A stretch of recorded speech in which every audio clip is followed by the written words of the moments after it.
नागपुर के खरसोली road Jabalpur महामार्ग पर plastic के एक गोदाम में अचानक आग लगने से इलाके में अफरा तफरी मच गई। इस मौके पर सोशल मीडिया पर फाइटर प्लेन क्रैश की अफवाह फैल गई, जिसे पुलिस ने पूरी तरह खारिज किया है। 11:20ला श्रीहरी वेळा इथे प्लास्टिकच्या गोडाऊन प्लास्टिकचं म्हणजे ते स्क्रॅप मटेरियलचं गोडाऊन यामध्ये आग लागलेली आहे असं आमच्या फायर कंट्रोल रूमला सूचना मिळाली। त्या सूचनेनंतर त्यांनी लगेच बेसा फायर स्टेशन सकदरा फायर स्टेशन इथे सूचना दिल्यानंतर लगेच गाड्या निघाल्या आणि त्यानंतर मी सुद्धा तिथे स्पॉटवर निघालो।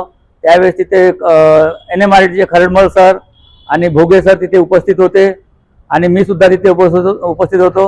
आग हे ते केबलमुळे आणि प्लास्टिकमुळे आगीचा धुवा हा मोठ्या प्रमाणात मोठ्या उंच असा म्हणजे उंचावर दिसत असल्याने उंचावर दिसत होता आणि तिथे प्लास्टिकच्या मोकळ्या जागेवर सुद्धा अशी प्लास्टिकचा साठा वगैरे वायरिंगचा साठा वगैरे करून ठेवल्यामुळे आजूबाजूला सुद्धा खूप मोठ्या प्रमाणात आग लागलेली होती। सर तिथे स्पॉटवर गेल्यानंतर असा कोणत्याही प्रकारचा तिथे घटना घडलेली दिसलेली आढळून आलेली नाही।